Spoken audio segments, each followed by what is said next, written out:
আল্লাহ পাক 1,24,000 নবী পৃথিবীতে প্রেরণ করেছেন। সমস্ত নবীরা কিন্তু আমাদের প্রিয় নবীর আগে। তো কোন নবীকে বা কোন নবীর যুগে মেরাজ নামে কোন মুজিজা কোন নবীকে তো দেওয়া হয় নাই। একটা মুজিজা মনে করেন মুর্দাকে জিন্দা করা, সাগরের উপর দিয়ে পানি দিয়ে হেঁটে চলে যাওয়া, বাতাসের উপর দিয়ে উড়া, ঘাসে কথা বলা, পাথরে সালাম দেওয়া, মরা পাথর থেকে জিন্দা পশু বের করা, শুকনো কূপ থেকে পানি উঠা, পাথর থেকে ঝর্ণা জারি করা। 1,24,000 নবী। কোন নবীকে মেরাজ বলিতে কোনো মুজিজা দেওয়া হয়।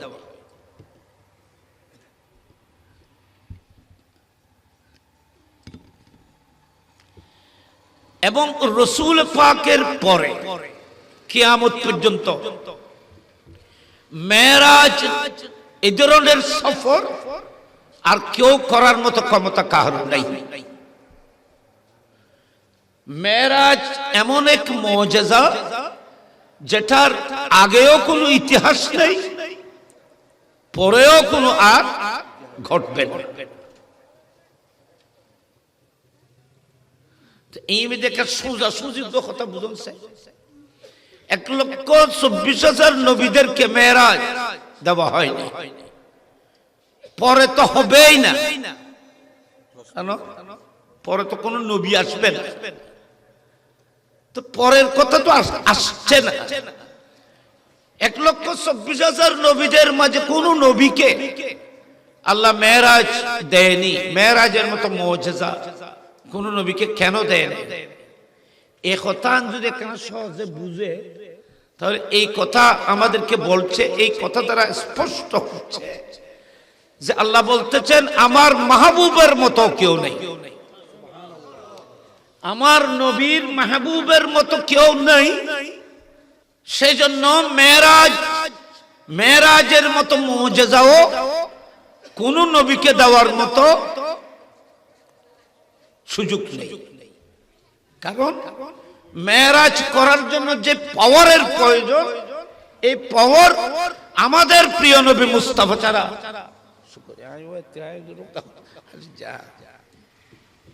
নাই। সুবহানাল্লাহ বলেন সবাই। সর্বপ্রথম মেরাজ এই কথার উপর দলিল যে রাসূল পাক পৃথিবীর কোন মানুষের মতো নয়, কোন মানুষের মতো নয়। যদি কোন মানুষের মতো যদি দ্বিতীয় কেউ থাকতো, তাহলে সেও মেরাজে যাওয়ার কল্পনা করত, বা আল্লাহও তাকে নিয়ে যেত। আল্লাহ বলতেছেন পারবে না। মূসা আলাইহিস সালাম যা পেরেছিলেন, শুধু আল্লাহকে দেখতে চেয়েছিলেন, আমি ওনাকে কালামের মর্তবা দান করেছি। কালাম মানে কথা বলেছি, আমাকে দেখতে পাইনি।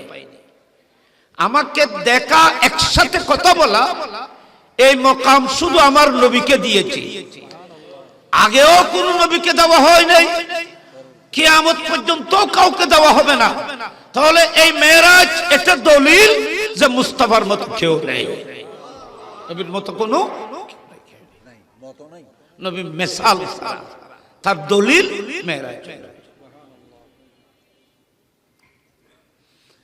একটা হলো দাবি, একটা হলো দলিল। একটা হলো কথা, একটা হলো দলিল। আমি কথা বলেছি যে আমাদের নবীর মতো কেউ নেই, এটা দাবি। আল্লাহ বলছেন এটা একটা দলিল লাগবে, এই দলিল মেরাজের নবী। এখানে বড় করে না কইবেন সুবহানাল্লাহ। আমরা আহলুস সুন্নাত ওয়াল জামাতের আকীদা, কোরআন এবং হাদিসের আকীদা হলো, বাস্তবতা হলো রাসূল পাকের কোনো মিসাল নেই। যারা নবীকে আমাদের মতো মানুষ বলে, তো আপনারা আমরা তার কাছে প্রশ্ন করতে পারবো, তাহলে মেরাজ করে দেখান। তো মানে সরাসরি জবাব, সহজ একটি জবাব, কোরআন হাদিস লাগবে না। নবীর মেরাজ কেউ অস্বীকার করতে পারবে? এখানে বড় করে মাতন না। এতালে যারা নবীর শানে গুস্তাখি বেয়াদবি করে, এরা মেরাজকে তাবিল করার চেষ্টা করে। কি হয়তো মেরাজ জাগ্রত অবস্থায় না, স্বপ্নে। মেরাজ কোথায়, কখন, কিভাবে? স্বপ্নে। তো তুমি স্বপ্নে মেরাজ এই তাবিল কেন করছো? আমরা তো সমস্যায় পড়েছি, আমরা তো নবীকে আমাদের মতো মানুষ বলেছি। তো আমাদের মতো যদি নবীকে মানুষ বলা হয়, বলি, তাহলে একটা মিথ্যা হয়ে যাবে যদি রাসূল পাককে জাগ্রত অবস্থায় সশরীরে মেরাজ মানা হয়। সেজন্য এরা উঠে পড়ে লেগেছে যে রাসূল আমাদের মতো মানুষ, স্বপ্নে মেরাজ করেছেন। এখানে বড় করে হন আবার নাউজুবিল্লাহ। স্বপ্নে মেরাজ কি স্বপ্নে না জাগরণে?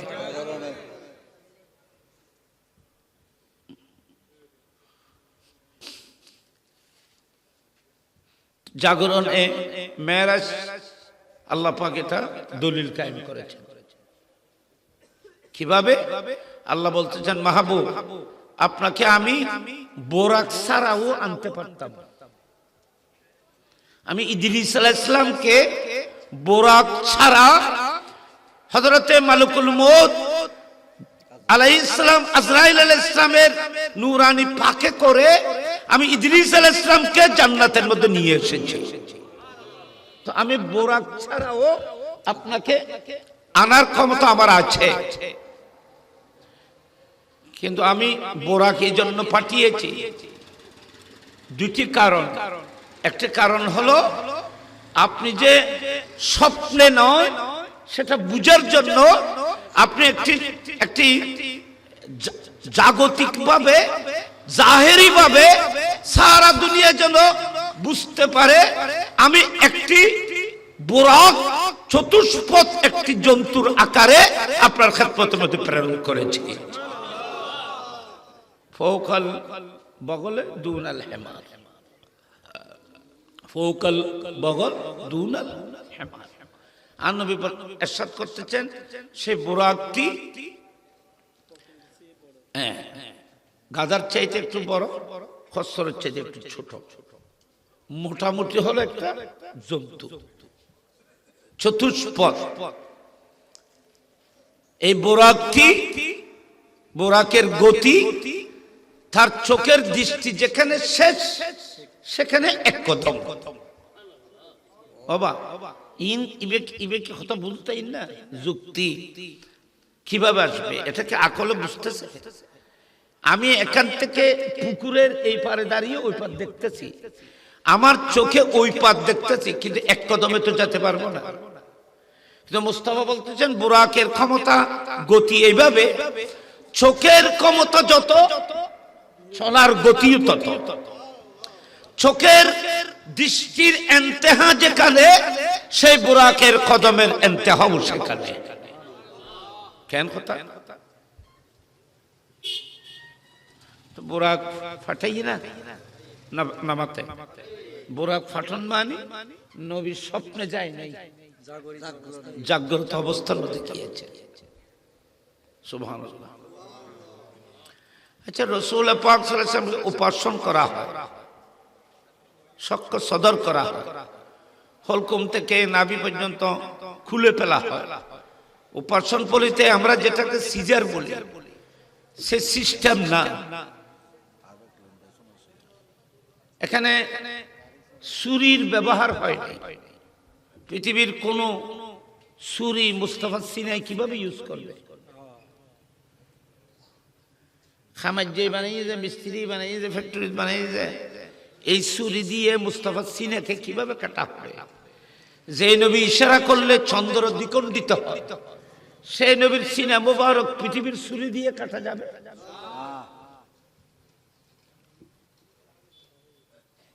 কেন? তো রাসূল পাক সিনা মুবারক কিভাবে খোলা হলো? জিবরিল আলাইহিস সালাম আঙ্গুল মুবারক ইশারা করেছেন, স্পর্শ করে নাই, জিবরিল ইশারা করেছেন, রাসূল পাকের সিনা মুবারক খুলে গেছে।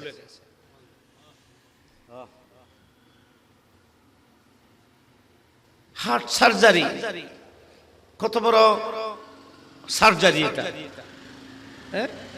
এখানে রক্তের প্রয়োজন, এখানে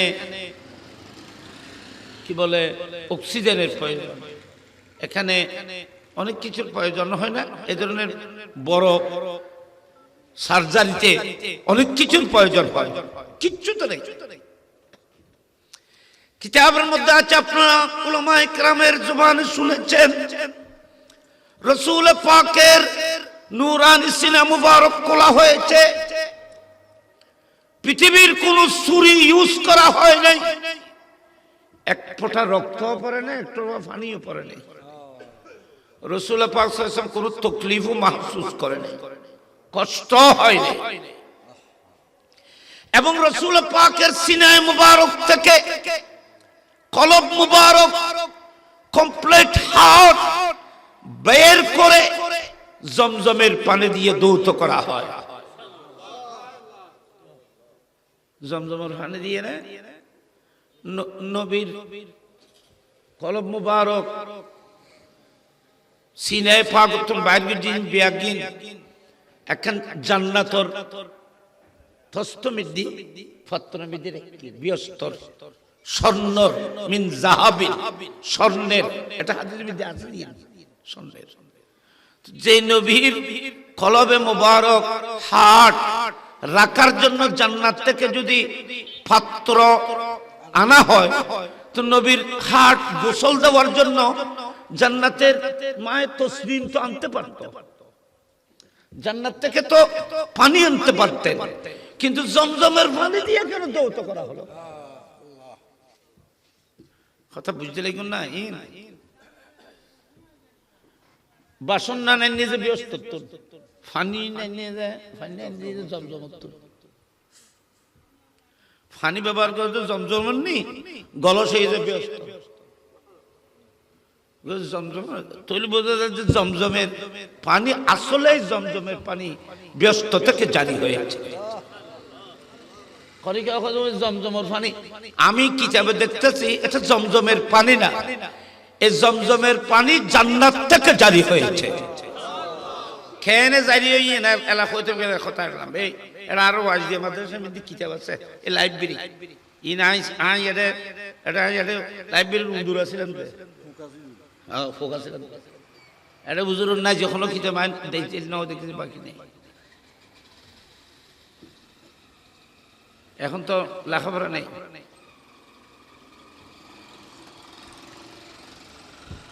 এই আর বাজিরা আছে ওলামারা কিতাব, ফিকহ কিতাব, হাদিসের বড় শরহে মানিউল আসার, তাহাবি শরীফ, ফিকহ কিতাব, আল্লামা ইমাম আবু জাফর তাহাবি এই ওয়াজিয়া মাদ্রাসায় আছে, এটা সরা আছে, নখবুল ইফকা, ইবে আল্লামা হুজুর আল্লামা আতিকুল্লাহ খান রহমতুল্লাহ আলাইহি, বহুত আগে, ইন বহুত পুরাতন কিতাব হুজুরিন জোর ওয়াজিয়া আলিয়া লাইব্রেরি, ঐতিহাসিক লাইব্রেরি, দোতলা এখন আছে না, আছে না কোন শরহে মানিউল আসার বাবা তাহাবি শরীফ। আই কেন কথা করি জানিবেলা কইছি, আজি সাহেব তল হজত গেল কোনদিন ইন দিয়েলি কেনা মনত ধরিবে, এবারও অজমি দেড়ের কোন আছিল তো বাবা, কোন বাবা ও মুরত্তি বেতোয়া ডাইরেক্ট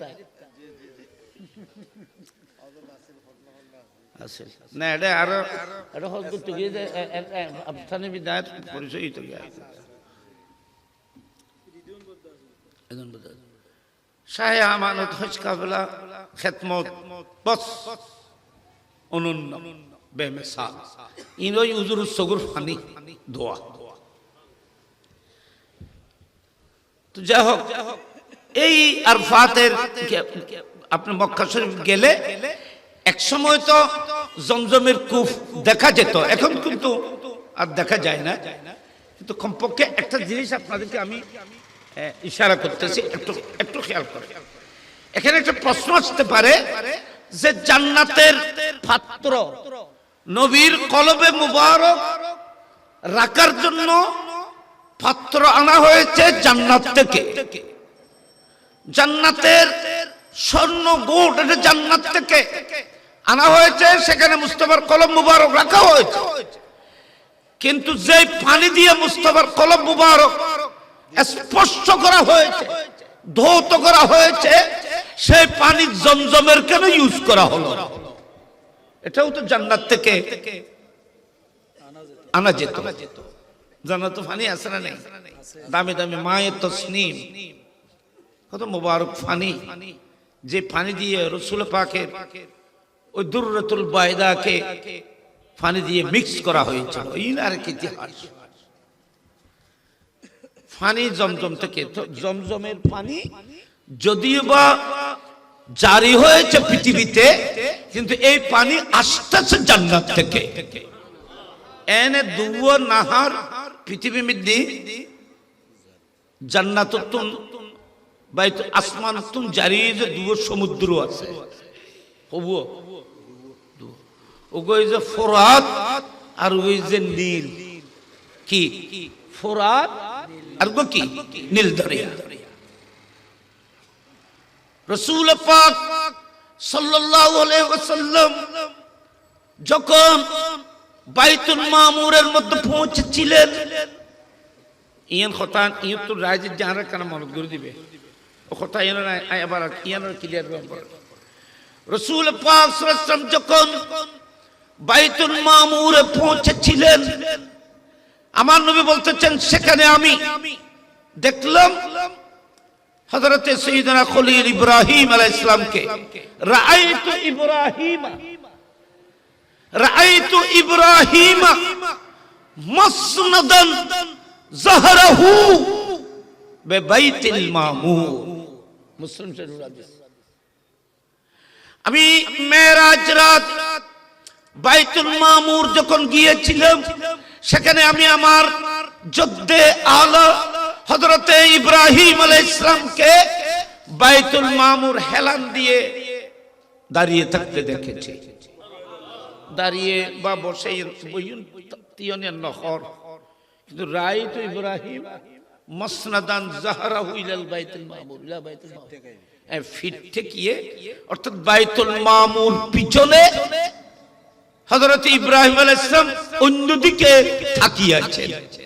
বাইতুল মামুর পিছনে ইয়া বুঝাই এলাম দিলিয়ে না আগুদিনা ফিসুদি জিয়ানরে হেলান দেয়া যায়, ঠেক দিয়া যায়, এটা কি পিছনে না আগে? কোন মানুষ যদি বাইতুল্লাহ শরীফে যায়, হজ করতে যায়, বাইতুল্লাহকে পিঠ দিয়ে হেলান দিয়ে বসবে নাকি সামনে নিয়ে বসবে? তো বাইতুল মামুর তো বাইতুল্লাহ শরীফ থেকে সম্মানীয়। যে ইব্রাহিম আলাইহিস সালাম বাইতুল্লাহ শরীফকে নিজ হাতে তৈরি করেছিলেন, সেই ইব্রাহিম আলাইহিস সালাম কোনোদিন বাইতুল্লাহ শরীফকে পিঠ দিয়ে তো বসেন, কোন রওয়ায়াতে এটা আমি পাইনি। সাইয়্যিদনা ইব্রাহিম খলিলুল্লাহ আলাইহিস সালাম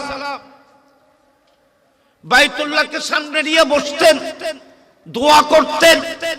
আমরাও বাইতুল্লাহকে সামনে নিয়ে যেই দিকে তাকান না কেন, বাইতুল্লাহকে সামনে নিয়ে বসতে হয়।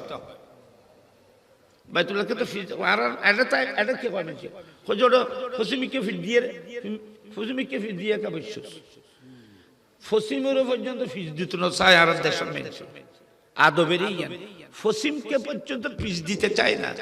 হালাকে কাবা তো অনেক দূরে, তখন ফসিমিকে ফসিমের ফিস দিয়ে কা বসছ।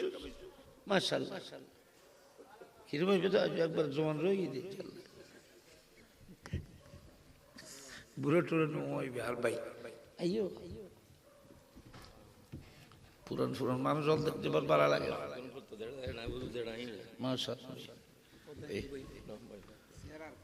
দেখুন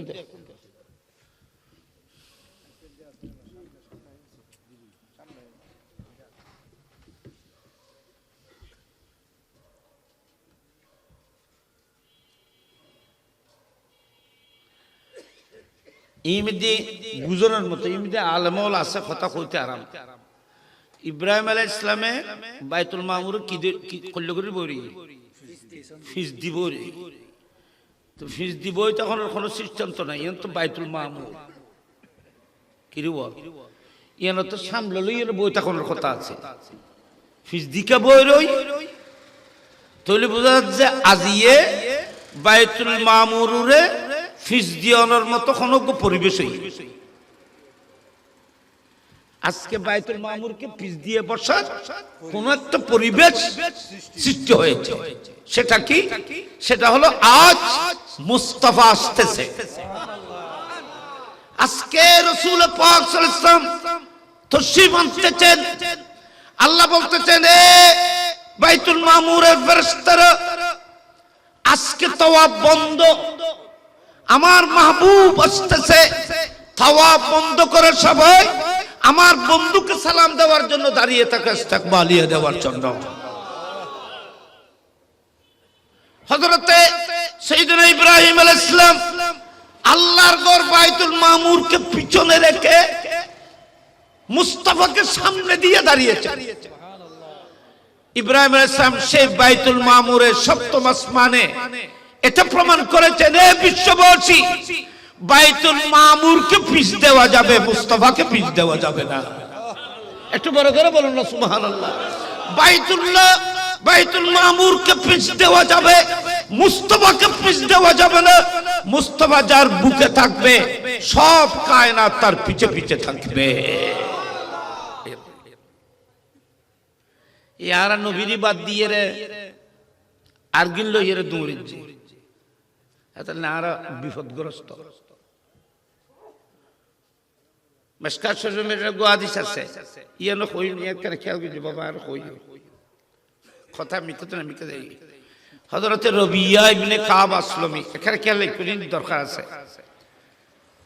আর নবীর খেদমত করত আমরা জানি, তো আর নবী একদিন খোঁজে রবিয়া সাল মাশিতা, রবিয়া হ্যাঁ চাও, তোমার ইচ্ছে তোমার খেয়ালে তুমি যেটা চাওয়ার ইচ্ছে তোমার হয় সেটা আমার কাছে চাও, আমি তোমাকে দেওয়ার জন্য প্রস্তুত, আমার কাছে চাও।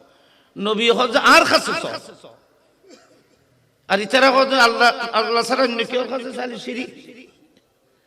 নবী কি শিরিক শিখাইছে না? নবী কি আল্লাহ না আল্লাহর বন্ধু? ওলিয়ল আল্লাহ নয়, আল্লাহর বন্ধু। ওলিমানি বন্ধু। কোন মানুষ আউলিয়া কেরামের মাজারে যায়, ওনাদের কাছে চায় না, ওনাদের উসিলায় চায়।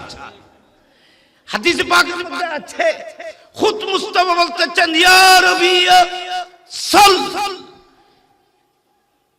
উলামায়ে কেরাম বলতেছেন এটার অর্থ হলো সালনি, মুঝসে চাहो, मुझसे सवाल करो मैं दूंगा, आप तुम सो आई दियो किसाइबे खुद किसाइबे ना ठीक করে দিতেন না, তোমার তো জিয়ান মনে হয় সো হজর আজিয়ান সাইয়ান মানে হজ আর আল্লাহ দো জাহানের নিয়ামত বেগিন আর তো তুলে দিয়ে, তুমি যেটা চাইবে সেটা দেওয়ার ক্ষমতা আমার কাছে আছে। এটা দুনিয়াবি হোক, কিয়ামতের ময়দানে হোক, আখিরাতে হোক, জান্নাতে হোক, তুমি যা চাইবে তা দেব, শুধু তুমি সওয়াল করবে আমি দেব। সুবহানাল্লাহ। হযরতে শেখ মুহাক্কিক দেহলভী আসিয়াতুল লুমাত শরহ মিশকাতে উনি বলতেছেন যে এখানে এই হাদিস দ্বারা বোঝা যাচ্ছে আল্লাহ মুস্তাফাকে দো জাহানের সব নিয়ামত মুস্তাফাকে দান করে দিয়েছে, সবকিছুর মালিক করে দিয়েছেন। এই আসিয়াতুল লুমাত কিতাবত আছে, সিনের নেই, আমলত নেই, বয়ানত নেই, দুশ্মনী বিয়াদবি আমাদেরকে গ্রাস করে ফেলেছে। আজকে সেই জন্য নবীর শানের মধ্যে বিভিন্ন ধরনের গোস্তাখি চলতেছে, যার ইচ্ছে যেমন তেমন বলতেছে। হযরতে আব্দুল হক মুহাদ্দিস দেহলভী রাদিয়াল্লাহু তাআলা আনহু বলছেন, এই হাদিস দ্বারা বোঝা যাচ্ছে আল্লাহর হাবিবকে দু জাহানের সমস্ত নিয়ামত মুস্তাফার হাতের মধ্যে তুলে দিয়েছেন, মুস্তাফাকে দু জাহানের মালিক করে দিয়েছে। মালিক না হলে আরেকজনের মাল আরেকজনে দিতে পারে না, একজনের মাল আরেকজনে দিতে পারে না। তো মুস্তাফা যখন দিতে পারতেছে তাহলে বোঝা যাচ্ছে আল্লাহ মুস্তাফাকে মালিক করে দিয়েছে।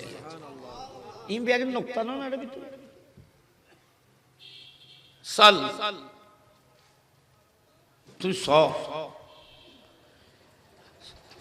কি চাইব হঠাৎ করে যে সাইতো কইব রাসূল পাকে এভাবে বলবে। হযরত রবিয়া ইবনে কাব আসলামী তো এই নিয়ে প্রস্তুত ছিল না, কিন্তু ইনতো আল্লাহর মাহবুবের সোহবতের কারণে, নবীর মহব্বতের কারণে এদের জাহের ও বাতিন তো আলোকিত। বড় বড় জ্ঞানী, বড় বড় দার্শনিক, হুকমা একজন সাহাবার কাছে কিছু না। এরা কোন স্কুল কলেজ ইউনিভার্সিটিতে পড়ে নাই, শুধু মুস্তাফার সামনে বসে পড়েছে। তাহলে এটার কোনো মোকাবেলা নাই। হযরতে রবিয়া ইবনে কাব আসলামী রাদিয়াল্লাহু তাআলা আনহু কি চাইবেন বললেন, ইয়া রাসূলুল্লাহ আমি আর কিছু চাই না, শুধু একটা জিনিস চাই। কি? বিচিন্তা করল যে যেখানে থাকলে, যার কাছে থাকলে দু জাহানের নিয়ামত যা চায় তা পাওয়া যায়, সেই নবীর দরবার ছেড়ে কোথাও যাব না। আমি নবীর গোলামিয়তের গ্যারান্টি চাই। চিন্তা সেটা করলো, ইয়া রাসূলুল্লাহ দুনিয়ার মধ্যে আমি আপনার খেদমতের মধ্যে নিয়োজিত, আপনার খেদমত করতেছি, আপনার গোলামি করতেছি। আপনার খেদমতের কারণে দু জাহানের যে কোনো নিয়ামত যদি পাওয়া যায়, আমার এই খেদমত শুধু দুনিয়ার জন্য যেন সীমিত না হয়। আমি চাই আপনার খাদেম হিসেবে জান্নাতেও যেন থাকতে পারে। এখানে যেমন খাদেম, জান্নাতেও যেন। জান্নাতের মধ্যে আমি সরদার হতে চাই না, জান্নাতের মধ্যে বড় পাওয়ারফুল কিছু হতে চাই না, জান্নাতের মধ্যে আপনার গোলামি করতে চাই। আসআলুকা মুরাফাকাতাকা ফিল জান্নাহ, আসআলুকা মুরাফাকাতাকা ফিল জান্নাহ। ইয়া রাসূলুল্লাহ এই পৃথিবীতে যেমন আপনার সান্নিধ্যে, আপনার সোহবতের মধ্যে আছি, জান্নাতের মধ্যেও যেন আপনার গোলাম হয়ে যেন থাকতে পারি। আর নবী কয়, তুই কিছু দুনিয়াদারি, এত দৌলত আছে, কিছু সাহেব আল্লাহ মনে কর, টিয়া আছে, বুঝে আছে, বাদশাহী আছে, সলতনত আছে, কত কিছু আছে, কিছু না। আর নবী বহুত অপেক্ষা করে চিন্তা করে বলতে, রবিয়া তোমাকে আমি এটা দিলাম, আসআলুকা মুরাফাকাতাকা ফিল জান্নাহ, জান্নাতের মধ্যে তুমি আমার সঙ্গে থাকবে। এটা আমি কনফার্ম করলাম, এটা আমি তোমাকে দিলাম। এটা দ্বারা কি বোঝা যায়? এটা দ্বারা এটা বোঝা যায় যে রাসূল পাক তার ঈমানের গ্যারান্টি দিয়েছেন। কারণ ঈমান না থাকলে নবীর সাথে কিভাবে থাকবে? তার মওতের সময় ঈমানের উপর মৃত্যু কনফার্ম। কারণ মৃত্যু যদি ঈমানের উপর না হয় তো নবীর সাথে জান্নাতে কিভাবে থাকবে? জান্নাতেও বা কিভাবে যাবে?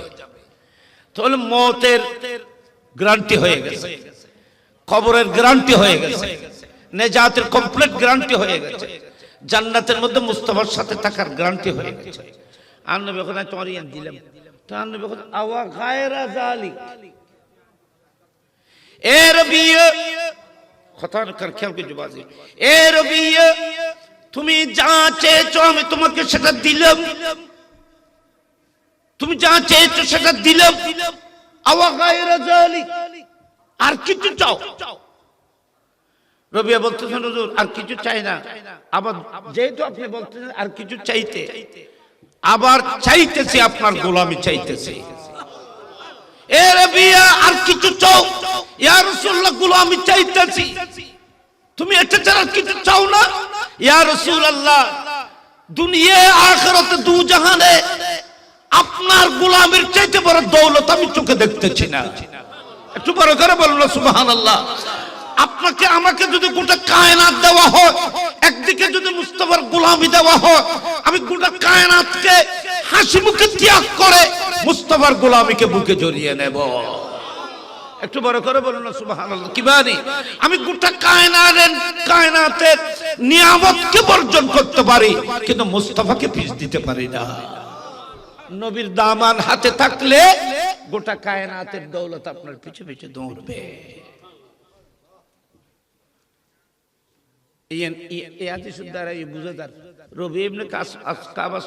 আমি 800 কুরসি লোহ কলম জান্নাতের বিল্ডিং আমি এই সেই সুখ শান্তি হুরগেল মান কিচ্ছু চাই না।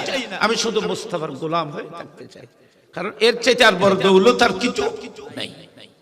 তাহলে কি বোঝা যায়? গোটা কায়নাতকে আমি হাসি মুখে ত্যাগ করতে প্রস্তুত, কিন্তু মুস্তাফাকে ছাড়তে প্রস্তুত নয়। আর কি মুমিন কি আর ইমান করলে আর খুসুফাতার ফানির মতো ইমান হলে হবে না। খুসুফাতার খুসুফাতার ফানির মতো ইমান হলে হবে না।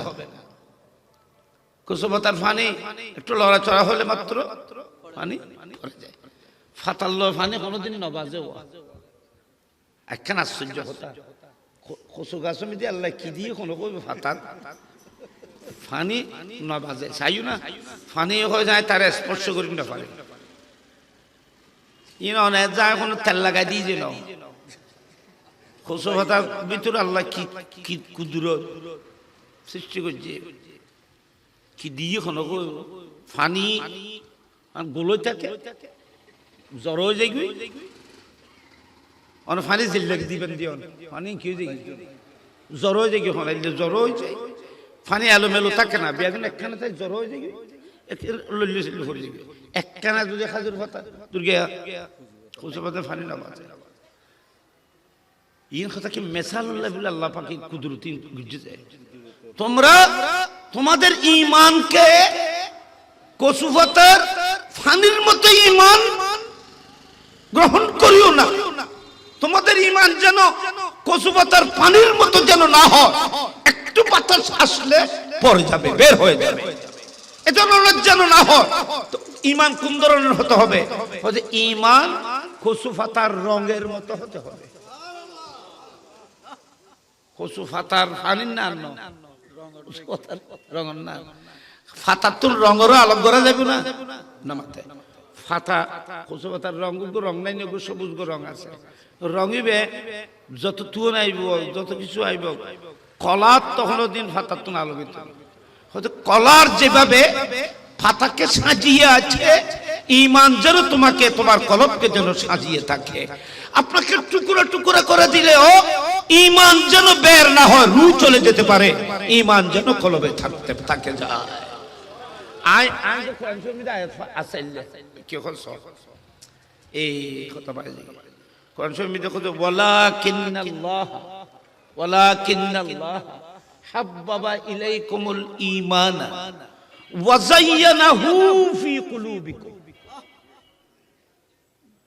ওয়া কাররাহা ইলাইকুমুল কুফরা ওয়াল ফুসুক ওয়াল ইসয়ান উলাইকা হুমুর রাশিদুন। সুবহানাল্লাহ বলেন। আল্লাহ মুস্তাফার সাহাবাদের প্রশংসা করতেছে, সাহাবাদের তারিফ করতেছে। আরব দেশের মধ্যে সাহাবাদের গালি দেয়, সাহাবায়ে কেরামের শানের মধ্যে গুস্তাখি করে, সাহাবায়ে কেরামের শানের মধ্যে বেয়াদবি করে, সাহাবায়ে কেরামদেরকে সত্যের মাপকাঠি মানে না। আর আল্লাহর কোরআনে মুস্তাফা সাহাবাদের কি প্রশংসা করেছেন দেখেন।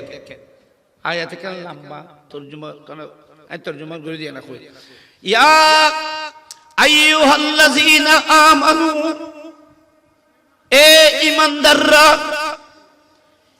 ইমানদার খোদি সেবা হলো ইমিদি ইমানদার খোদা খারা দেয় ইয়া আইয়ুহাল্লাযিনা আমানু আল্লাহ কোরআন যাত্তা করেন খারা সেবা হলো ইয়া আইয়ুহাল্লাযিনা আমানু এ ইমানদাররা বিশেষ করে সাহাবাগণ তখনকার মুখাতাব তো সাহাবা এ আমার মাহবুবের সাহাবাগণ শুনো ইন জাআকুম ফাসিকুন বিনাবাইন কোন মৃত্যু কোন মানুষ যদি তোমাদের কাছে কোন খবর নিয়ে আসে কোন কথা যদি তোমাদেরকে বলে এটা শোনা মাত্র পদক্ষেপ নিও না এটা শোনা মাত্র খবর পাওয়া মাত্র রাগান্বিত হয়ে অ্যাকশন নেওয়ার জন্য প্রস্তুত হইও না আনতুসিবু কওমান বিজাহালাতিন ফাতুসবিহু আলা মা ফাআলতুম নাদিবিন কারণ অনেক সময় যে তোমাকে খবর দিয়েছে সে খবর মিথ্যে হতে পারে তো মিথ্যের উপর ভিত্তি করে যদি তুমি হামলা করে বসো মিথ্যের উপর ভিত্তি করে যদি কওমের উপর হামলা করে বসো পরে আফসোস করতে হবে লজ্জিত হতে হবে খনখদ কোরআনে দেখো না ইন জাআকুম আর শিক্ষা কি যে কোনো কথা খনিক তোমারে কইয়ে এনে ইয়ানো মিদু তুই সুঙ্গুরি এনে ভাল লইদু ইয়ানোরে যাচাই বাছাই করো কথা ইন সত্য কিনে যাচাই বাছাই করো তারপর তুই ইয়ানোর পদক্ষেপ নিবে চাই কারণ বোর সময় ভুল খবর যদি ফাল দিয়ে তুই খুশি হয়ে যাও দেখিলে যে তোমার খবর কই দিন মিছা কথা খুশি খুশি হয়ে দিন শরম লাগবে না লাগবে দেখুন কোরআন শরীফ কিভাবে শিক্ষা দিই ইয়া আইয়ুহাল্লাযীনা আমানু ইন জাআকুম ফাসিকুন বিনাবাইন ফাতাবায়্যানু কেউ যদি তোমাদের কাছে কোনো খবর নিয়ে আসে এটার উপর তোমরা ফাত করে জোরা কি বাস খাসাব বলে গুলো করে জোরা ভিতে মরিবুদি না ফাত করে এটা মাইরি বেশ খায় দাঁড়াইস ইতে ইতে দূরিয়ে দেয় এটা ইতে বাঁচি যায় ওইতে ফ্যাট করে গোসা দেখা যদি তিয়েলি তো হাড্ডি মারতে গেলি সাহেব মারে তুমি এনে ফ্যাট করে তিয়েলো যাইও তোমার খবর কই দিই যেন সত্যতা প্রমাণ করো এটার বাস্তবতা সম্পর্কে তুমি গবেষণা করবে তারপরে তুমি এটার উপর ডিসিশন নেবে কোন কথা শোনা মাত্র তুমি ডিসিশন নিও কারণ শোনা মাত্র কোন কথার উপর ডিসিশন নিলে হয়তো এটা যদি অবাস্তব হয় খবর মোতাবেক না হয় খবর যদি মিথ্যা হয় তাহলে তুমি তোমার কর্মের উপরে তোমাকে লজ্জিত হতে হবে শর্মিন্দা হতে হবে কথা ঠিক না কোরআনটা ঠিক না সাহাবায়ে কেরাম নবীর ঈমানের কারণে জজবার কারণে কোন দুশমনের কোন কথা শুনে মাত্র সাহাবায়ে কেরাম আগুনের মতো গরম হয়ে যেত আল্লাহ সতর্ক যদি কেউ না তারা কি করছ ইন ইল্লা কোনের পরে আল্লাহ সাহাবারা আবার শান্তি করেন কারণ সাহাবার গো জজবা সাহাবায়ে কেরামের প্রতি যখন স্পিরিট আছে এটা যেন স্থিমিত যেন না হয় সেজন্য আল্লাহ বলতেছেন ওয়ালাকিন্নাল্লাহ হাব্বাবা ইলাইকুমুল ঈমান এ আমার মাহবুবের সাহাবারা খুদ আল্লাহ দিন আর ওনার কোনো কথা না পৃথিবীর কোন মানুষের কথা না খুদ আল্লাহ বলতেছেন এ আমার মাহবুবের সাহাবারা তোমাদের কলবের ভিতরে ঈমানের প্রেম ঢুকে দেওয়া হয়েছে ঈমানের তোমরা মহব্বত করো ঈমানের প্রতি তোমরা দুর্বল হাব্বাবা ইলাইকুমুল ঈমান তোমাদের অন্তরের মধ্যে ঈমানকে ঢুকে দেওয়া হয়েছে ঈমানকে তোমাদের প্রিয় মাহবুব করে দেওয়া হয়েছে শুধু তাই না ঈমান শুধু তোমাদের প্রিয় না ওয়াজাইয়ানাহু ফি কুলুবিকুম গাছের পাতার সাথে রংকে যেমন মিশ্রিত করে দেওয়া হয়েছে ঈমানের জজবাকেও তোমাদের কলবের সাথে মিক্স করে দেওয়া হয়েছে তোমাদের অন্তর থেকে ঈমান, জজবায়ে ঈমানি, মুস্তাফার প্রেম আর মোহব্বতের রংকে কেউ বের করতে পারবে না। দেখছো, ওয়াযায়্যানাহু ফি কুলুবিকুম। ওই যে ফুল, ফুলরা আল্লাহ সুন্দর করে যদি রং দিনা নামাতি তারা যায়্যানাহু ফি কুলুবিকুম। আল্লাহ তোমার রায় কলব দি, তোমাদের কলবকে আমি সাজিয়েছি কি দিয়ে? ঈমানের রং দিয়ে। তো আমি তোমাদের কলবকে ঈমানের রঙে সজ্জিত করেছি। অনুরূপ গাছের পাতা থেকে রং যেমন আলোক করা যায় না, তেমনি ভাবে ঈমানদারের কলব থেকে ঈমানকে আলোক করা যাবে না। এবারে হযরত মুমিন বাজি উলাইকা হুমুর রাশিদুন। আল্লাহ সমস্ত সাহাবায়ে কেরামদেরকে বলতেছেন উলাইকা হুমুর রাশিদুন, এরা সবাই সত্যের মাপকাঠি, এটা সবাই সঠিক পথের উপরে অটল অবিচল আমার মাহবুবের সাহাবাগণ। উলাইকা মানে সাহাবা। তাফসীর শুন, আসমান থেকে খোদার কুদরতের জবানে কোরআনে পাকের মাধ্যমে আল্লাহ মুস্তাফার সাহাবায়ে কেরামদেরকে রাশিদুন বলেছেন। রাশিদুন মানে সঠিক পথের উপর অবস্থানরত। এরা মিসগাইড হয় না, হবে না, এরা গুমরাহ হবে না, হেদায়েতের উপর এটা অবিচল স্থিতিশীল। এরা কখনো হেদায়েত থেকে, হেদায়েতের রাস্তাকে কখনো মিসগাইড হয় না। এরা আমি আমার মাহবুবের সাহাবারা, এটা আল্লাহ প্রশংসা করেছেন। ইল্লাম পরিবাজ ঈমান আল্লাহ আর বুঝিবে তৌফিক দান করুক, আমিন। মুমিন ইল্লাম পরিব খুবসুবতার ফারিন জান্ন একখানা করে বাতাস আইলি টুস করে পড়ে গেল কই ইল্লান। ফাতার রঙের মতো হতে হবে, ফাতার পানির মতো। বুখারী শরীফের মধ্যে বারবার একটা হাদিস এসেছে, আমার নবী বলেছেন মুমিন খেজুর গাছের মতো। আমার নবী বলেছেন ঈমানদার খেজুর গাছের মতো। কি খেজুর? কান নাখলাল মুমিন কান নাখলা, মুসলমান খেজুর গাছের মতো। লা তাসকুতু ওয়ারাকুহা।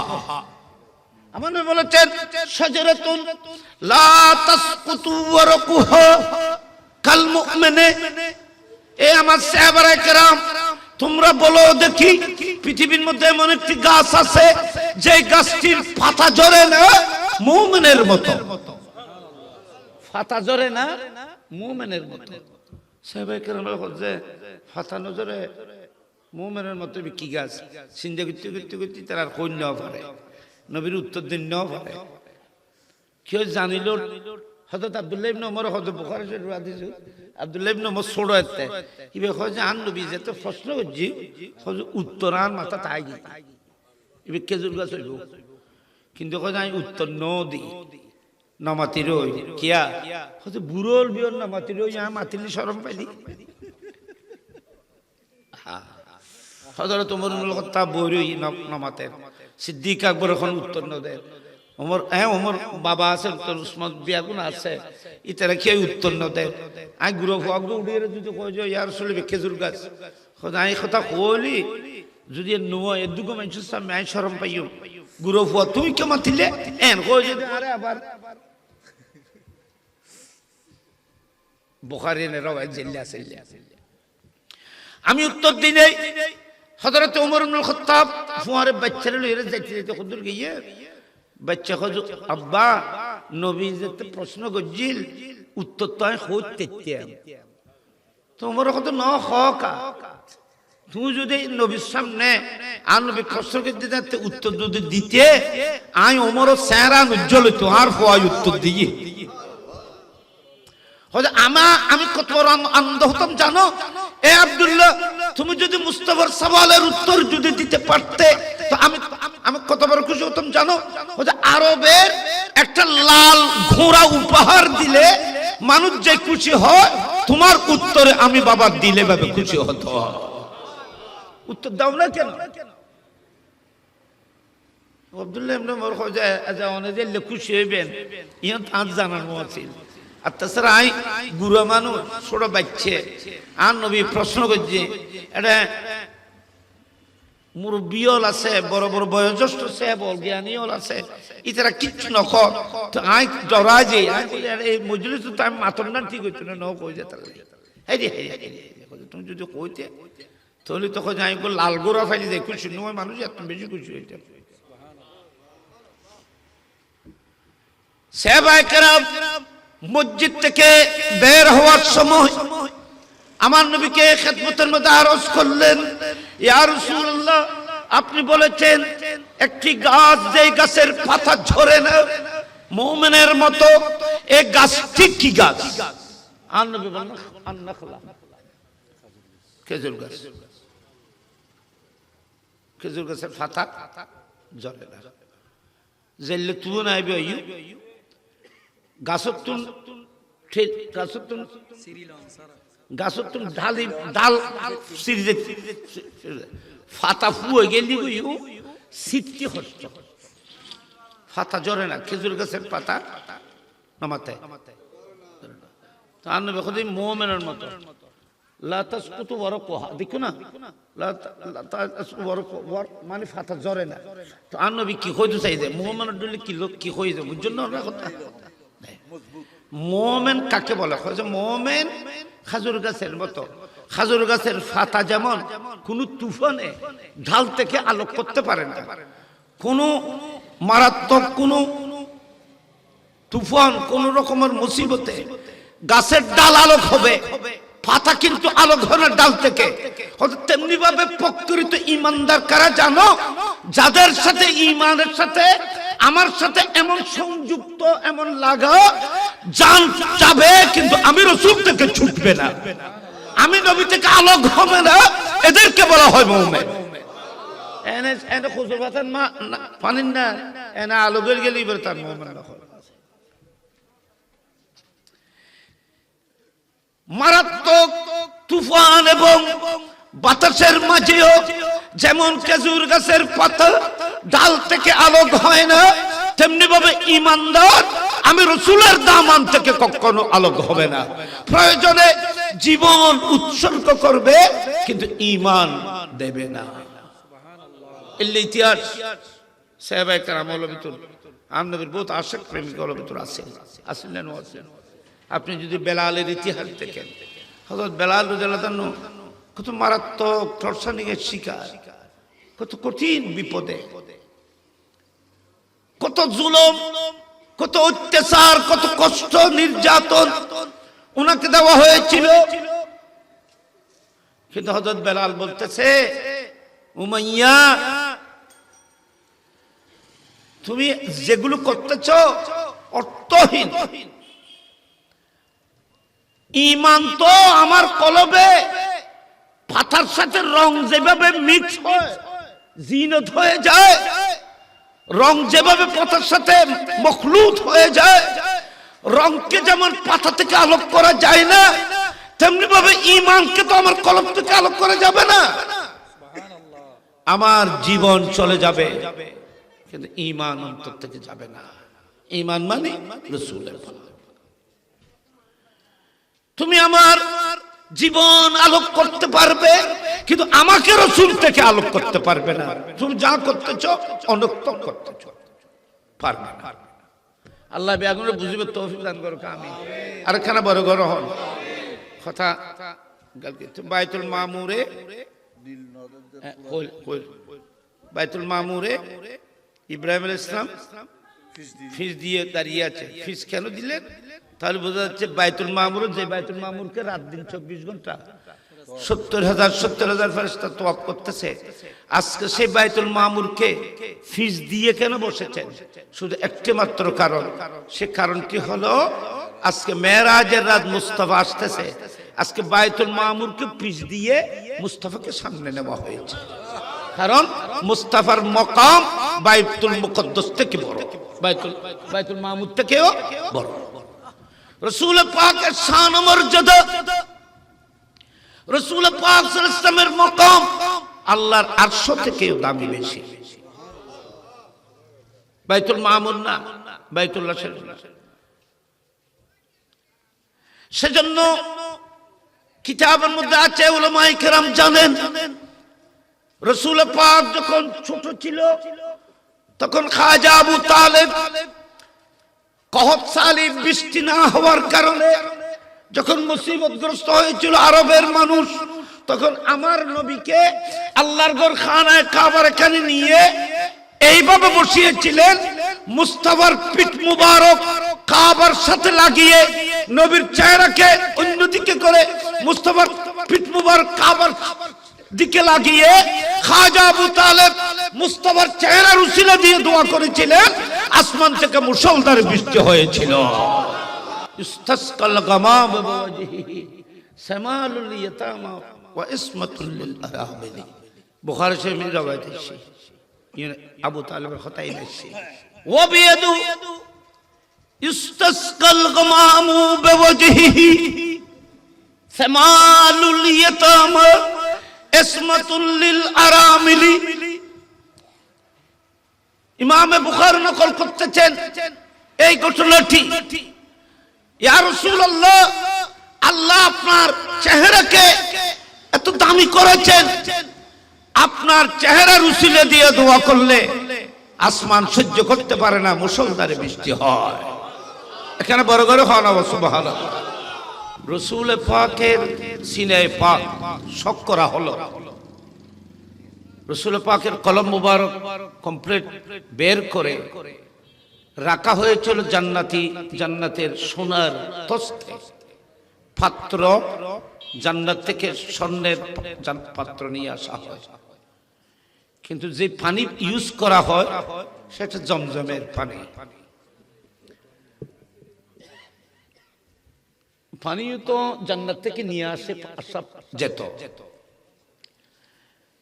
পানি জান্নাত থেকে আনে নেই, পানি জমজমের ইউজ করেছে। তার কারণ হলো জমজমের পানি হাকিকতান জান্নাত থেকে জারি। আমি সেটা বুঝাতে আরেকটা কথা বলেছিলাম, সেটা হলো ওই তহাবি শারহে মানিউল আসারে, আমি শারহে মানিউল আসারের সরা এখানে ওয়াইদি আলিয়ার লাইব্রেরির মধ্যে দেখেছি, নখবুল ইফকার, এখানে শারহে মানিউল আসার এই ওয়াইদি আলিয়ার লাইব্রেরির মধ্যে আছে। আল্লামা الشيخ شيخ العلماء شيخ المحدثين والمفسرين আল্লামা আতিকুল্লাহ খান রাহমাতুল্লাহ আলাইহি হুজুর অনেক কিতাব সংগ্রহ করেছেন। লাইব্রেরি দোতলায় গোড়া লাইব্রেরি, পশ্চিম দিকের অফিস গোড়া লাইব্রেরি, সিঁড়ির পূর্ব দিক থেকে লাইব্রেরি। এখন আছে না এখন করে তুমি তো আসো নাকি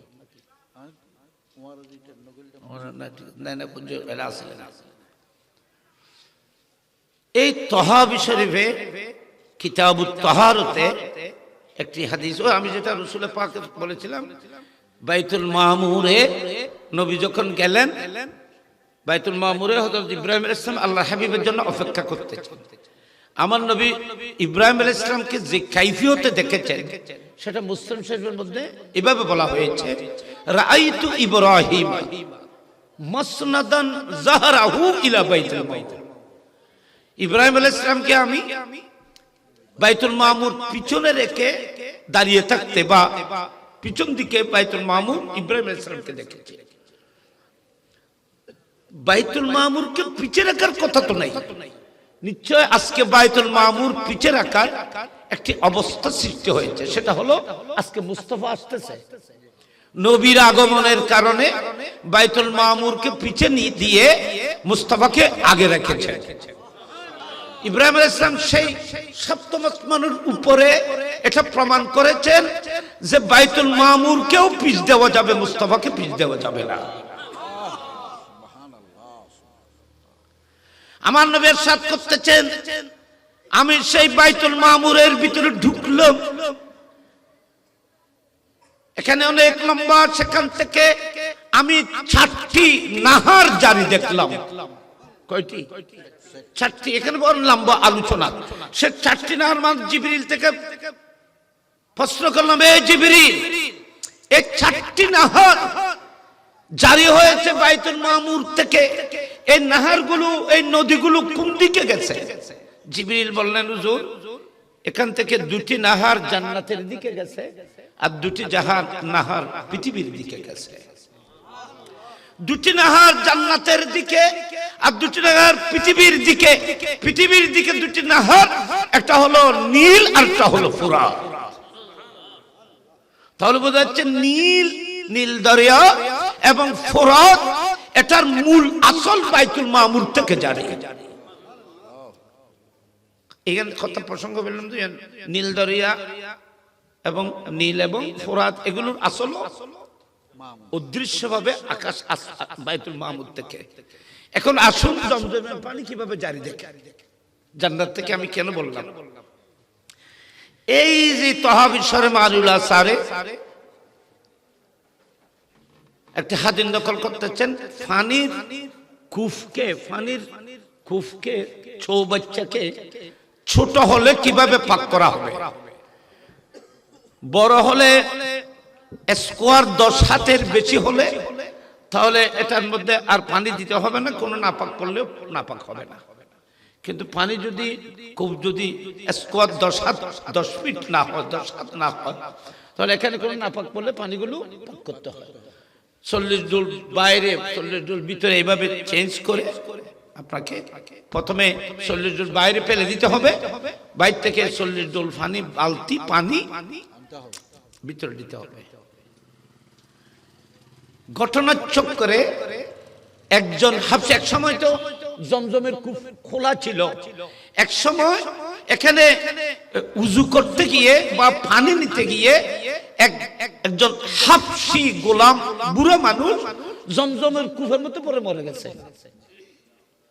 এক সময় খোলা ছিল। এই আল্লামা তাহাবি আবু জাওদ তাহাফি এই হাদিস নকল করেছে। সেই হাফসি গোলাম যখন জমজমের ভিতরে যখন পড়ল, তো পানি নাফাক হয়ে গেছে। একজন মানুষ কূপের মধ্যে পড়ে মারা গেছে। লাশটি তুলে পানিগুলো পাক করার জন্য 40 বালতি পানি বাইরে ফেলে দেওয়া হলো, আর 40 বালতি পাক পবিত্র পানি জমজমে দেওয়া হবে। কিন্তু 40 বালতি পানি জমজম থেকে পেয়ালা দেওয়ার পরেও জমজমের পানিতে এক চুল বরাবর কমে নাই। তো 40 জুল তো আর এখানে আসবে না। 40 জুল আসবে না, তো 40 জুল দিবে কি করে? অনেক গলা শুভে মেদিতুল পানি যদি আমি ফেলাই দিই, অর্ধেক কমে গেলে না আর অর্ধেক দিতে। এখন আমি ফেলাই দেওয়ার পরে যেটা আছে সেভাবে অর্ধেক রয়ে গেছে, তো আমি পানি দিব কি করে? পাক করার আর একটা অপশন তো সম্ভব হচ্ছে না বাস্তবায়ন করা। তখন সেই যুগে জমজম কূপকে পাক করার জন্য ওলামায়ে কেরাম আল্লাহর কাছে কাবা শরীফের সামনে আল্লাহর কাছে দোয়া করেছেন, আল্লাহ, তোমার মাহবুবের দেওয়া শরীয়ত মোতাবেক এই কূপকে যদি পাক করতে হয়, পানি তো খালি হতে হবে। পানি খালি হলেই পরে আমরা পানি দিয়ে পাক করব, কিন্তু পানি তো খালিই হয় না, দেব কি করে? আল্লাহ রাব্বুল আলামিনের দরবারে ফরিয়াদ করা হলো, আল্লাহ দোয়া কবুল করেছেন। পানি যখন দোয়ার পরে যখন পানি উঠানো হলো 40 জুল, জমজমের কূপ খালি হয়ে গেছে। দেখেন, খালি হয়ে গেছে, একদম জমজমের কূপের তলা দেখা যাচ্ছে, আর 40 জুল পানি উপর থেকে দেবে। এই কথা বলতে গিয়ে বলতেছেন, জমজমের কূপ যত খালি হয়ে গেছে, তখন পানি সাধারণত উস থেকে যে কোনো কূপে নিচ থেকে তো পানি উঠে। কোথায়? নিচ থেকে। রাবি হাদিস বলতেছেন, যখন পানি জমজমের পানি যখন সবগুলো যখন উপরে নিয়ে ফেলা হলো, জমজমের তলা যখন দেখা যাচ্ছে, তখন দেখা যাচ্ছে জমজমের পানি নিচ থেকে উঠছে না, বল জারিন আন তাহতিল কাবা, আল্লাহর ঘর খানায় কাবার নিচ থেকে জমজমের পানিগুলো বের হয়ে আসতেছে। তাহলে নিচ থেকে উঠতেছে না, কাবার নিচ থেকে আসতেছে। এখান থেকে স্পষ্ট হলো, কাবার নিচে যদি আপনি করেন তাহলে তো এখানে জমজমের কোনো কিছু পাওয়া যাবে না। তাহলে বোঝা যাচ্ছে অলৌকিক ভাবে এটাই আল্লাহর কুদরত। জান্নাতের থেকে ওই 2টি নাহারের থেকে যে কোনো একটি নাহার কিয়ামত পর্যন্ত জমজমের রূপে গোটা পায় না পৃথিবীর মানুষকে পানির ব্যবস্থা করবে। আল্লাহ বলতেছেন আমার মাহবুবকে জমজমের পানি দিয়ে কলম মুবারক দৌত করার অর্থ হলো নবীর কলবকে পাক করা নয়, মুস্তাফার কলবের উসিলায় জমজমের পানিকে সম্মানী করা। এতলে জমজমের পানি খাই এর দোয়া করতে কই, আল্লাহ আমার বাতিনকে তুমি আলোকিত করে দাও, আল্লাহ তুমি আমাকে নূরে ইলম দান করো। এই জমজমের পানির ভিতরে ক্ষুধা এবং পিপাসা দুটি নিবারণের ক্ষমতা এবং ইলমের ক্ষমতা, আপনার বাতেন আলোকিত হওয়ার ক্ষমতা জমজমের পানি আছে। পানির ভিতরে এই নূর কোথা থেকে আসলো? মুস্তাফার কলবের ছোঁয়ায় জমজমের পানির মধ্যে ফয়েজ চলে এসেছিল। এই কথা প্রসঙ্গে গিয়েছিল হইলাম ওই হইলাম যে নবীর কলবে পাক দৌত করেছেন। কিতাবের মধ্যে আমি দেখেছি নবীর কলবে পাক দৌত করে পানিগুলো জমজমেই ফেলে দেওয়া হয়েছে। জমজম থেকে দৌত করে পানিগুলো বাইরে ফেলে দেওয়া হয় নাই। আমাদের দেশে অনেকেই বলে যে মুস্তাফার কলম মুবারক নাউজুবিল্লাহ ময়লা ছিল, ময়লা আবর্জনাকে দৌত করা হয়েছে। হাকিকতে ময়লা আবর্জনাকে দৌত করা হয় না। মুস্তাফার বাতেনের ভিতরে যেহেতু মুস্তাফা লামকানের মধ্যে সফর করবেন, উর্দু জগতে সফর করবেন, সেই সফরের মধ্যে যত কিছু অপশনের প্রয়োজন সবকিছু মুস্তাফার কলবে ফিট করার জন্য মুস্তাফার কলবকে শক করা হয়েছে উপরে যাওয়ার তাকত ফিট করতে। আর কলম মুবারক দৌত করে জমজমের পানির মেরাজের ব্যবস্থা করা হয়েছিল। কিয়ামত পর্যন্ত জন্য জমজমের পানি আজকে আমরা মুস্তাফার কলবের ধুয়ন, মুস্তাফার কলবের ফয়জ বরকত এই জমজমের পানির মাধ্যমে গোটা পৃথিবী কাছে এতলে জমজম নদী এরকম পড়ছে। এটা মুস্তাফার কলবের সাথে নিসবত। কথা শেষ। আমাকে এখানে বলা হয়েছে ইন তো বোধ মশলাইলে তারা বোধ বোধ ওনারাও জানো একজন মানুষ ইন্তেকালের পরে এই মানুষটি কেমন ছিল? ভালো ছিল। এ কথা কি বাইরের মানুষ কই বুঝেন না? মুসল্লি হলো খারাপ হয় না। নামাজ ন ফরজি তারা করছে না, নামাজ সহ্য দিই তারা তো নামাজ ফরন নাম তো ভালো হয়ে দিও না দলে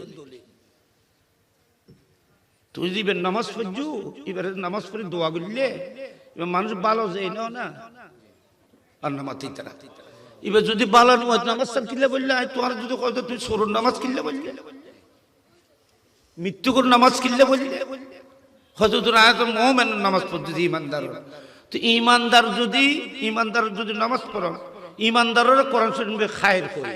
আচ্ছা ভালো কোরআন নস দ্বারা প্রমাণ যে যার কাছে ঈমান আছে বস উনি ভালো, উনি কাফের নয়, মুনাফিক নয়, মুশরিক নয়।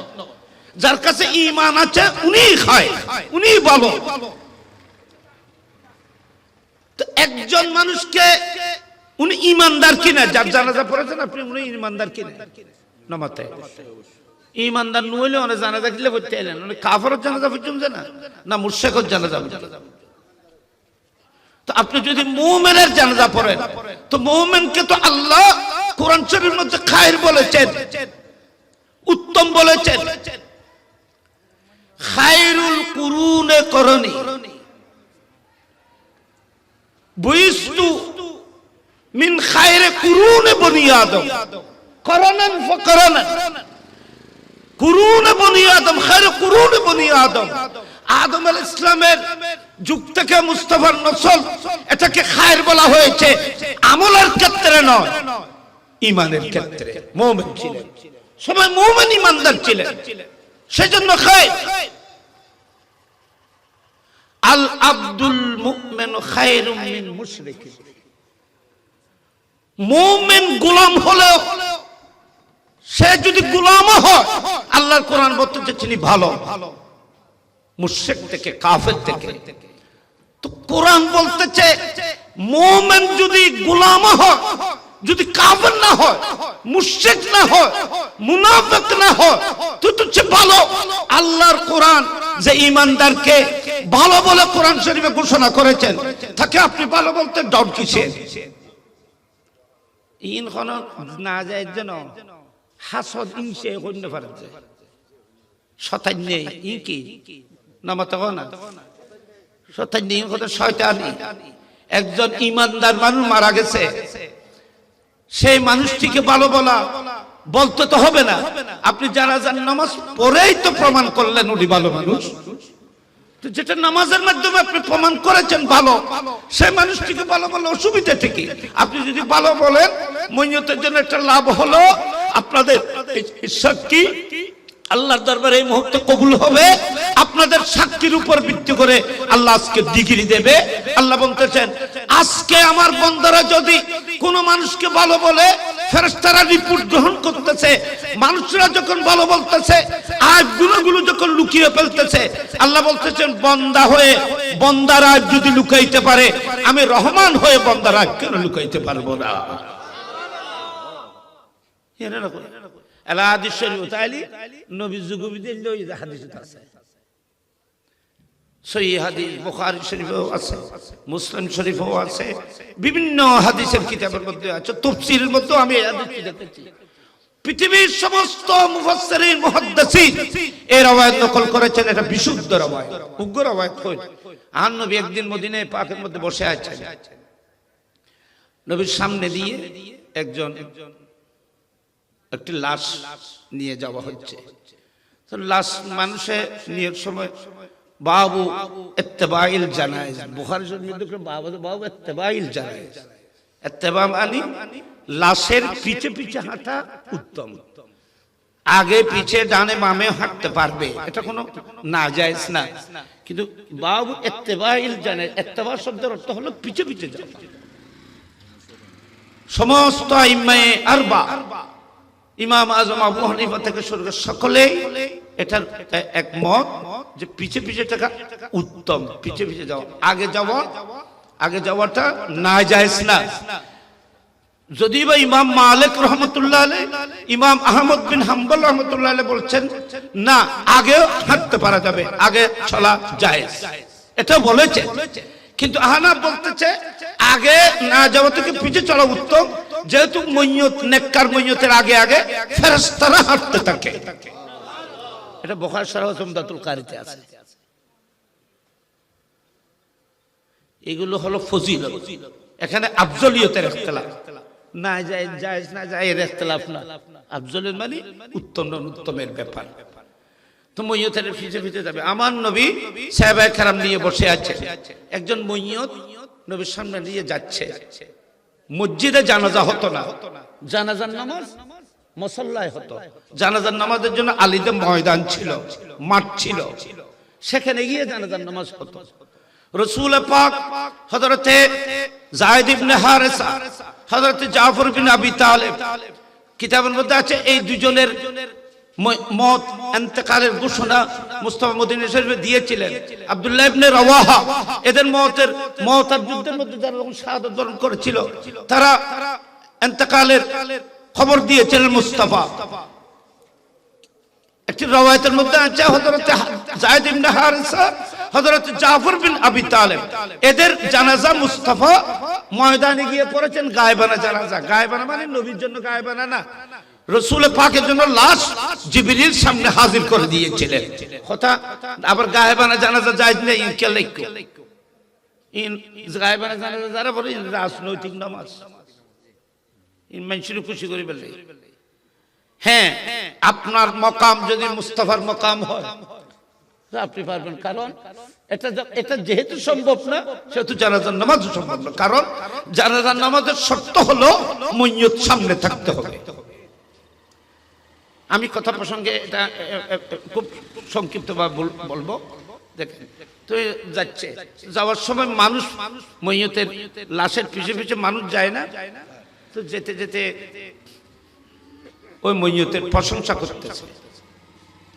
খুব ভালো মানুষ ছিল, খুব ভালো মানুষ ছিল, খুব ভালো মানুষ ছিল, নেককার ছিল, নামাজি ছিল, সৎ ছিল, এই সেই প্রশংসা করতেছে। মানুষের এই প্রশংসা মুস্তাফা শুনতে পেলেন, আর নবী নিজে নিজে বলতেছে ওয়াজাবাত ওয়াজাবাত ওয়াজাবাত। হাদিস শরীফ, এখানে উলামায়ে কেরাম, এখানে বুজুর্গ উলামায়ে কেরাম সব আপনারা জানেন, ওয়াজাবাত ওয়াজাবাত ওয়াজাবাত। ওয়াজাবাত মানে অবশ্যই তার জন্য ওয়াজিব হয়ে গেছে, ওয়াজিব হয়ে গেছে। ওমর ইবনুল খাত্তাব নবীর সামনে বসে আছে, আল্লাহর হুকুম, কিছুক্ষণ পরে আরেকজন লাশ, একটি লাশ মইয়ত সামনের দিকে নিয়ে যাওয়া হচ্ছে। মানুষ সে মানুষটির বদনামি করতেছে, মানুষ বড় খারাপ আছে, মানুষের কষ্ট দিয়ে দিই সে দিয়ে বডলে মানুষের লক্ষ্য না কষ্ট দিয়ে মানুষের খত দিয়ে। এই মানুষটির চরিত্র ভালো ছিল না, এটা এইভাবে এইভাবে এইভাবে জুলুম করেছিল, অত্যাচার করেছিল, এগুলো বদনামি করতেছে। তো আর নবী বলতেছেন ওয়াজাবাত ওয়াজাবাত ওয়াজাবাত। ইয়ার খত যখন রাসূল পাক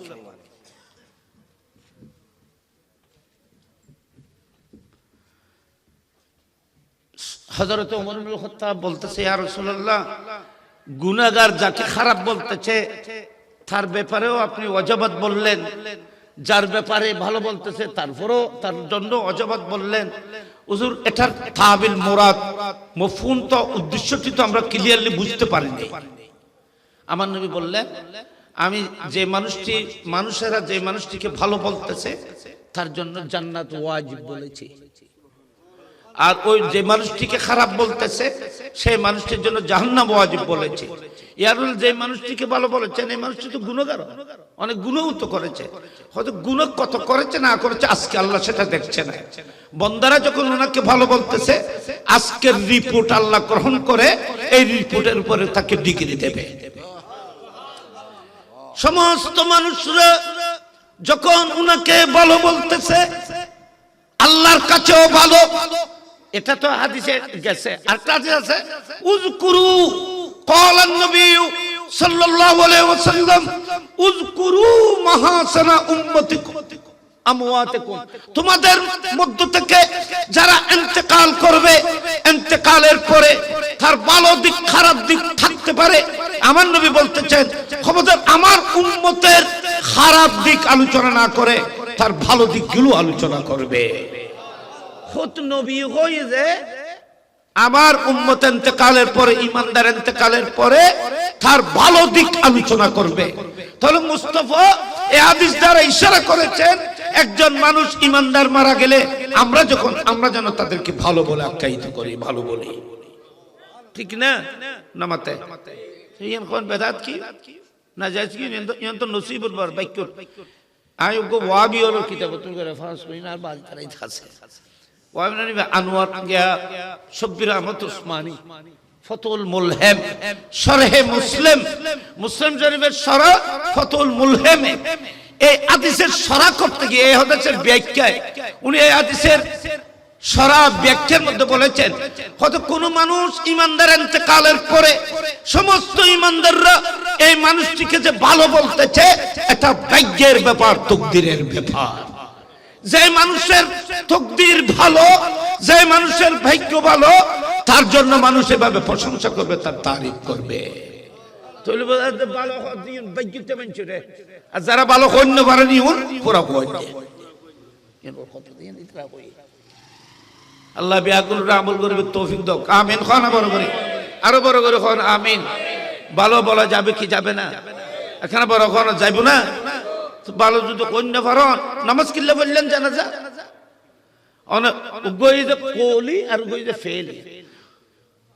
একটা হলো কাজের মাধ্যমে ভালো বলে স্বীকৃতি দেওয়া, আর একটা হলো কৌলের মাধ্যমে স্বীকৃতি দেয়া। অনেক মসজিদের মধ্যে আড়িয়েরা আসতে লিখুন যে নামাজ ফরজ দিয়ে স্বীকৃতি ফেলের মাধ্যমে দিও, মুয়াজ্জিনে আযানের মাধ্যমে দিও। নামাজের প্রতি এলান আপনি যেতে লিখুন নামাজ জবান নেন, আর জনাল্লাহ বলে নামাজের রক্ত হয়ে আল্লাহ এলান, এই যে ফেলি এলান, আর ওই যে আযান আওয়াজ করে যেটা, এটা হলো কওলি এলান।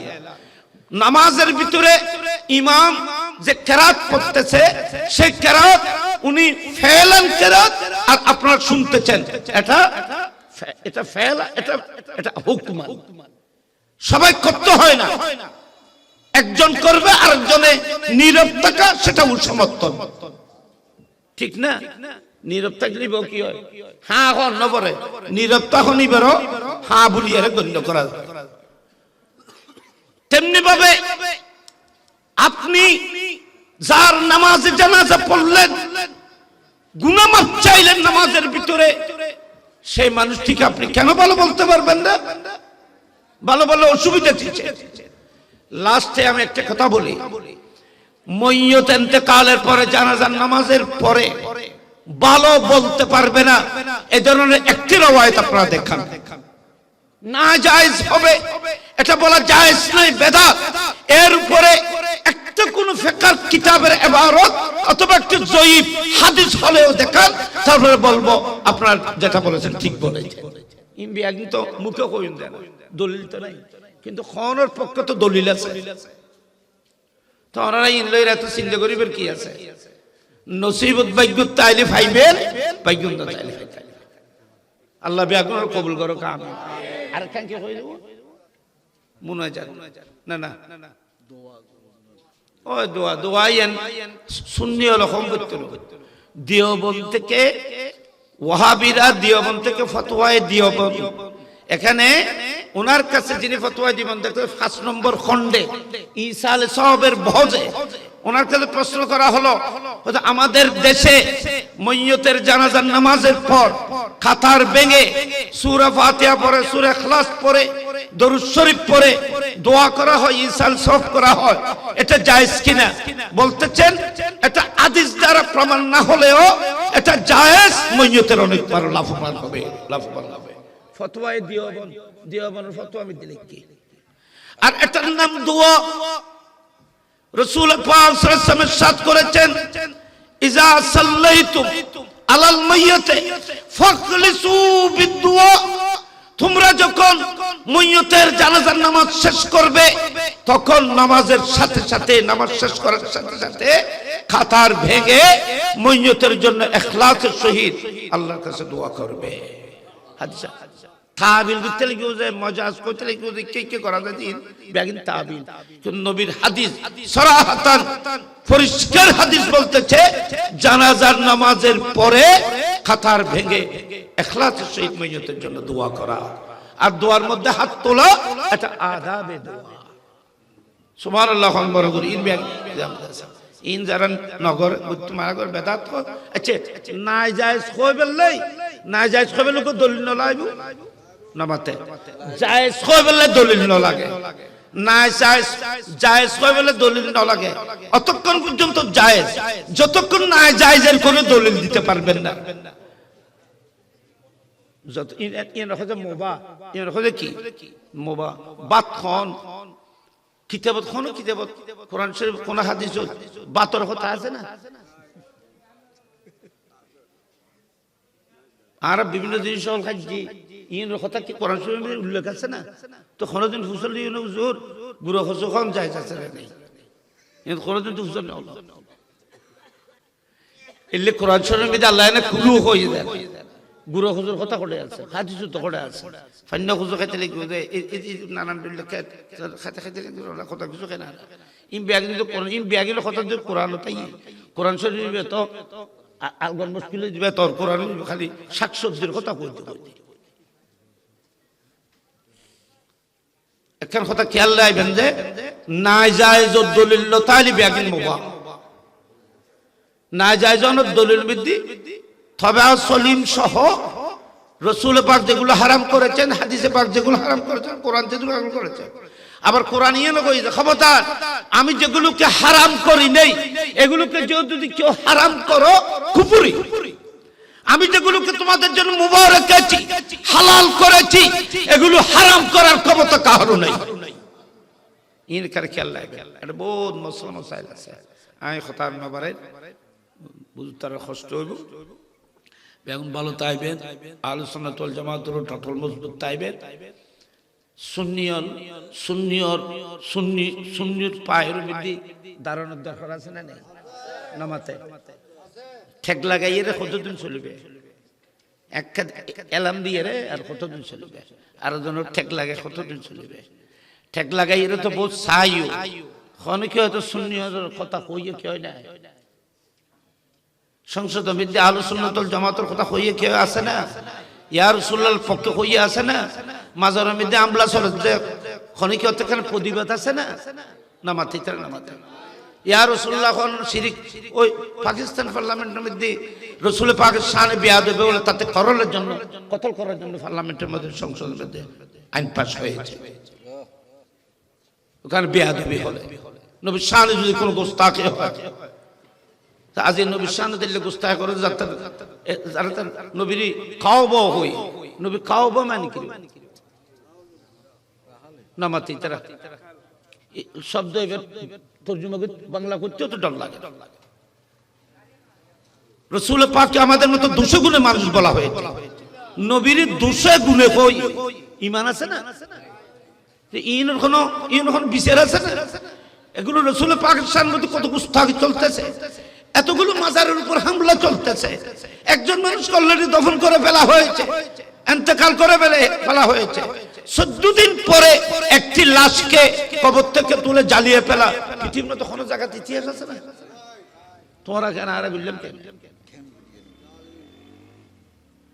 ইন কোনো বিচার আছে না, ইন কোনো কি আছে না, তো ইন বেয়া গেলে মাতি বেল্লায় কথা কই বেল্লায় আহলে সুন্নাত ওয়াল জামাতের পক্ষে, নারায়ে রিসালাতের পক্ষে, প্রকৃত ইসলাম সুন্নিয়তের পক্ষে কথা বলার জন্য পার্লামেন্টের মধ্যে সুন্নি প্রতিনিধির প্রয়োজন আছে কি নাই?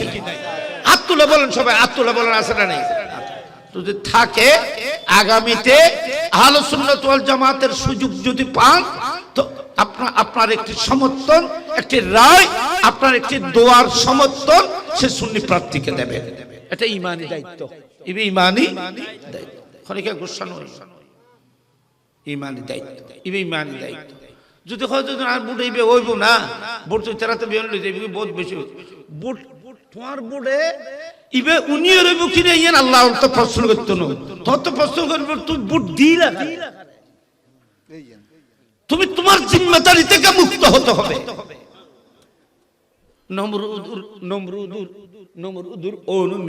নমরুদের আগুনে ব্যাঙে মুতি নদী নামাতে, তো ব্যাঙের মুতে ফেসাবে কি ও নিপি না পৌঁছি নি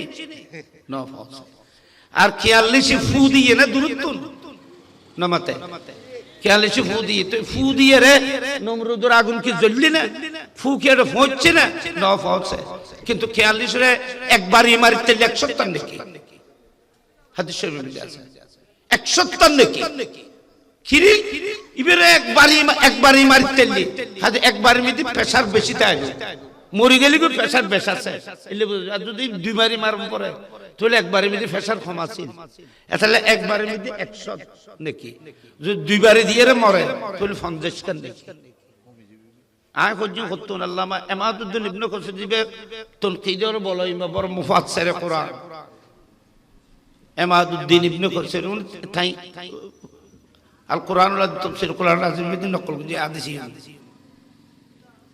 হযরত মা আয়েশা সিদ্দিকা লাড়ি গোবর ভিতরে বানাইয়ে রেখে খোনা সে বলে হুজুর মা আপনার ঘরে লাঠি কেন, এটা স্টিক কেন?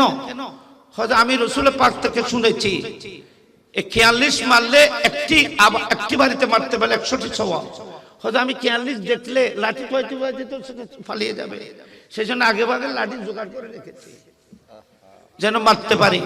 তো সে বলে প্রশ্ন করেছেন মাকে, প্রশ্ন করেছেন ৪৪ কে মারলে সওয়াব ১০০ নাকি কেন হয়, এটা কি নবী কাছে আপনি জিজ্ঞেস করেন নাই? হ্যাঁ আমি সেটা জিজ্ঞেস করেছি। আমার নবী বলেছেন ৪৪ কে মারলে এই জন্য সওয়াব, এই ৪৪ ইব্রাহিম আলাইহিস সালামের বিপক্ষে ছিল, নমরুদের আগুনকে ফু দিয়েছিল, তো উনার এই ফু দ্বারা তো আগুন জ্বলে নাই, মারলে সওয়াব কেন? নমরুদ আগুনকে ফু দেওয়া মানে নমরুদকে সমর্থন করা, আর ব্যাংক পেশাব করে দেওয়ার কারণে ব্যাংকে মারাকে নিষেধ করা হয়েছে। দেখো না ব্যাংক নিরাপত্তা কি ব্যাংকের মারতে ব্যাংকে মারা যাবে না, ব্যাংকের জীবনের নিরাপত্তা আল্লাহর পক্ষ থেকে কেন দেওয়া হয়েছিল? তার পানি দিয়ে নমরুদের আগুন না বুঝলেও সে ইব্রাহিম আলাইহিস সালামের পক্ষে কাজ করেছে। আল্লাহ কিয়ামতের ময়দানে আপনার কাছে কে উনিয়ের হয়েছে না হয়েছে সেটা দেখবে না, আপনি সমর্থন কাকে করেছেন সেটা দেখবে। এ কথা নেই পয়েন্ট মনে রাখবে মাথা। আসসালামু আলাইকুম ওয়া রাহমাতুল্লাহি ওয়া বারাকাতুহু।